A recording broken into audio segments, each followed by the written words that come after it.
মানিকগঞ্জের মান্তা এলাকার মানুষ আজও আগলে রেখেছেন গ্রাম বাংলার পুরনো এই সংস্কৃতি। নানা রং ও আকৃতির সুঠামদেহী ষাঁড় এ প্রতিযোগিতায় অংশ নেয়। মান্তার গরু দৌড় প্রায় ২০০ বছরের পুরনো।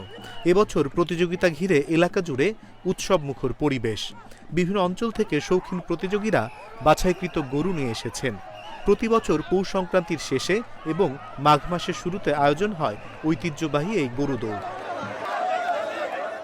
বৃহস্পতিবার বিকেলে রোমাঞ্চকর গরুদৌড় প্রতিযোগিতা শুরু হলেও দুপুর থেকেই মান্তার মাঠে দূর দূরান্তের হাজারো দর্শনার্থী উপস্থিত হতে থাকে।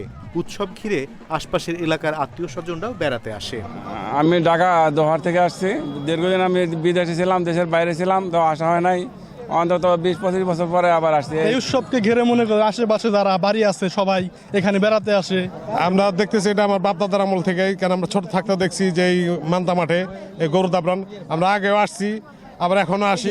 মানিকগঞ্জ আসছিলাম, তাই এই সুযোগে একটু দেখে যাই, তাই এসে ভালোই লাগলো মোটামুটি। স্থানীয়রা জানান, হযরত শাহ সুফি কালু প্রামাণিক নামে এক আধ্যাত্মিক ব্যক্তি এ এলাকায় ইসলাম প্রচারের জন্য এসে মারা যান।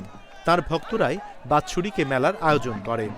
প্রতি বছর ১৫ দিন ব্যাপী মেলা হলেও সরকারের বাধ্যবাধকতায় এবার মেলা হয়েছে মাত্র একদিন। আয়োজকরা জানান, আধুনিকতার ছোঁয়ায় গ্রামীণ সংস্কৃতি যখন বিলুপ্তির পথে, তখন নতুন প্রজন্মের কাছে বাংলার ঐতিহ্য তুলে ধরতেই এই আয়োজন। গত বছরের চেয়ে প্রায় দ্বিগুণ লোক হয়েছে। আমরা আশা করি প্রতি বছর এভাবেই হবে। তো এই কমিটি খুব সুন্দরভাবে এই মেলা উদযাপন করে আসছে দীর্ঘদিন।